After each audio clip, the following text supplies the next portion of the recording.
Hey guys, what's up? What's happening? Hope you are well. I've been actually feeling kind of shitty, kind of out of it the past couple days, and I'm not really sure why.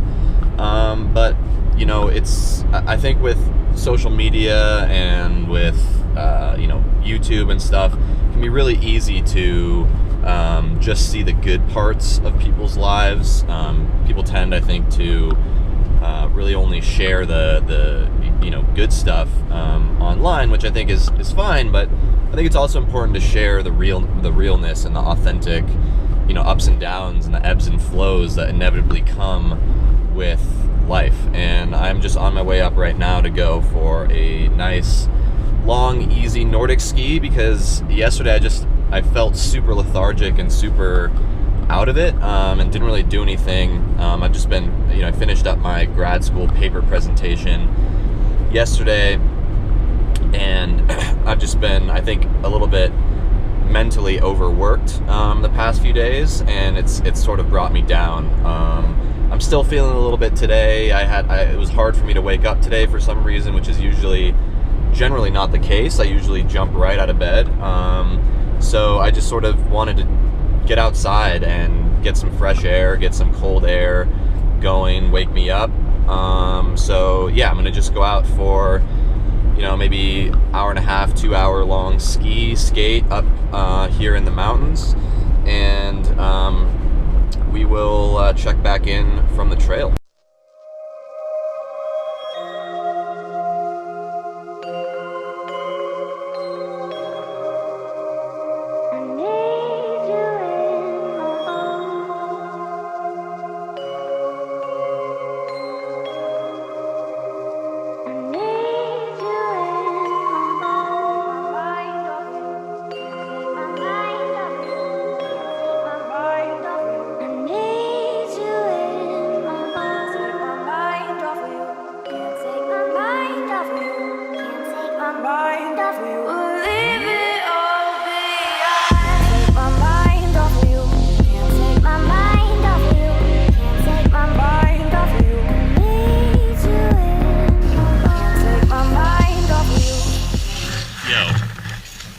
So, it's okay to feel crappy. It's okay to feel out of it sometimes.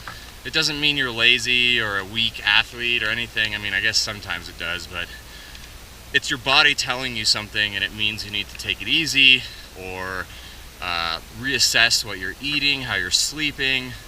But I think it's easy to negative loop it sometimes and say, wow, I'm a piece of shit, I'm lazy, something's wrong with me. But it just happens, it's part of life, and we can't let it affect our mental states. We have to, separate ourselves from it, from that feeling, because it's one day, it's one feeling. And but one thing that I found is that no matter, how crappy I'm feeling, the best antidote for that is getting outside, even for just a walk. But it's just easy to kind of lay around and kind of be miserable when you don't feel that great. And for me, like, the mountains are my happy place, and I immediately feel a million times better right now because I'm out here getting a little sweat going, even though I'm not training super hard, but I'm just out in nature, breathing the fresh air, being in my happy place in the mountains, and that changes everything.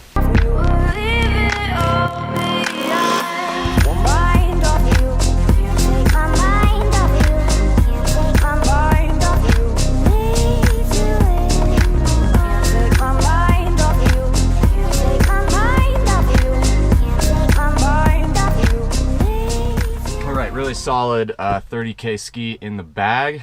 Feel good, feel really good now. It's amazing how much getting outside and kind of, doing a longer workout, just even if it's easy, makes you feel. Guys, check out what just got here. The vlogging camera's back from repair, and they sent me a whole new one. They sent me like a whole replacement box, which is really awesome. And I even got a new battery and a new charger. So yeah, it's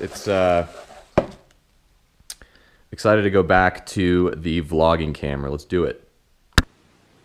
Boom. Much better. Oh man, it feels so good to be filming back on this camera. It's been too long, and the GoPro just absolutely sucks for vlogging. It can be done, and if it's the only camera you have, you can definitely do it, but I highly recommend getting a camera with, you know, actual more, you know, a higher depth of field and, you know, autofocusing technology and stuff like the Canon G7X Mark II, which is what I have. But anyway, I've been just working a little bit on the podcast that's gonna be out as you're watching this video about, Aaron and I just had a really candid conversation about getting out of your comfort zone, what we've learned about that, how society sort of kind of pushes us to stay within our comfort zone and take the safe route, but that there are just so many benefits to getting outside of your comfort zone. So please go listen to that podcast now. If you don't, Aaron's gonna come to your house, cover you in makeup while you're sleeping. With some other kind of noodle, like a soba noodle or something like that. A soba noodle? Yeah, some other kind of noodle that's not vermicelli. I do not like vermicelli noodles, those clear noodles. I think they're really gross. They taste like rubber. I could also just make something more simple. Maybe we just do like a, you know, like a good vegan pad thai if you want something peanutty. With no tofu or anything? I mean, I don't really, you know, it doesn't have to have tofu in it. I mean, we could use broccoli or, you know, spinach and get protein without tofu. Well, that'd be awesome. All right. Okay, thanks. Bye. Pardon the interruption. I've also been working on this absolutely epic video about, it's just a pure drone video about Sun Valley, and I just want to give you a little teaser right here.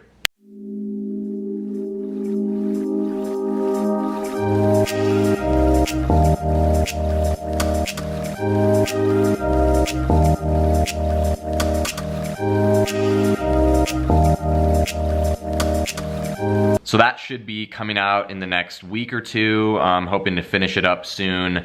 It's completely different than what we normally do on this channel, and I don't know if that's a good or a bad thing. So let me know if you're interested in that kind of thing, where it's like, you know, for each place that I go, you know, on my travels, I make a specific video about that place.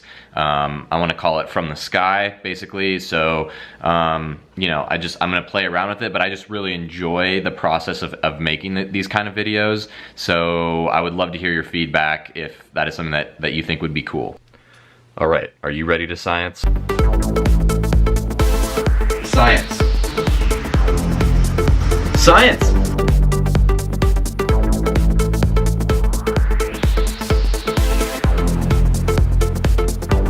Okay, today's science is all about antioxidants. So there's this really interesting conundrum and paradox a little bit with exercise. So when you exercise, you produce free radicals, which are, you know, chemicals and molecules that have an unpaired electron, and they're really reactive. They want to damage your DNA, they want to cause oxidative stress, and so we need antioxidants to combat that. And when you produce antioxidants when you exercise, actually. We know that, I mean, you probably know that we get antioxidants from our food, things like berries and leafy greens and plant foods, basically. But our body also can produce them endogenously, meaning we produce them ourselves.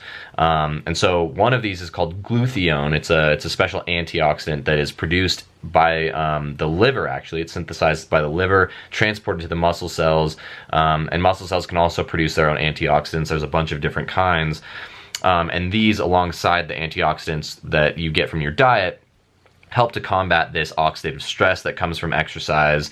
It is, you know, it's an adaptation process that happens when you exercise, because you produce these free radicals, then your body produces these antioxidants to combat them. It increases your capacity for exercise, for adaptation, reduces your, you know, muscle fatigue, reduces the oxidative damage that comes from exercise. And actually, you know, what happens is, what happened in a study is some researchers took like synthetic antioxidants, basically like antioxidant supplements, like a pill, and they gave them to subjects. They found that it canceled out that adaptation process. But when you get it from food, you actually maintain that adaptation. And it's really, really interesting stuff.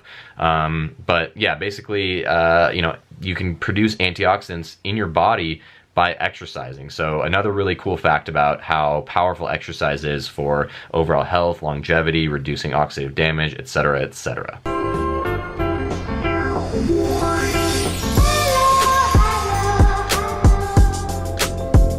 All right, so for dinner tonight, I'm making a little pad thai salad, but another quick cool science fact, purple cabbage is actually the highest amount of antioxidants per dollar of any food. So if you're looking to get antioxidants on the cheap, get some purple cabbage. They're also super high in anthocyanins, which are linked to preventing macular degeneration. Hashtag science.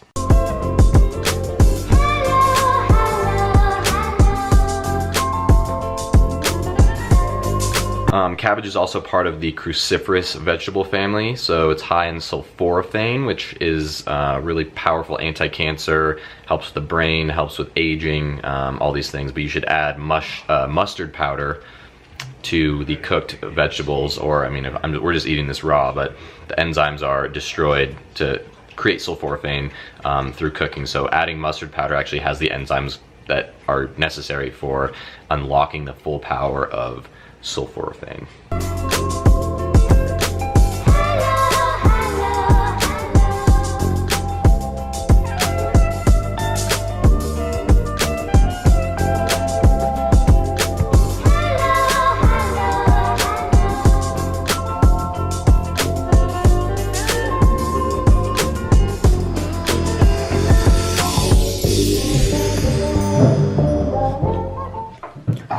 You gotta get some veggies, Aiden.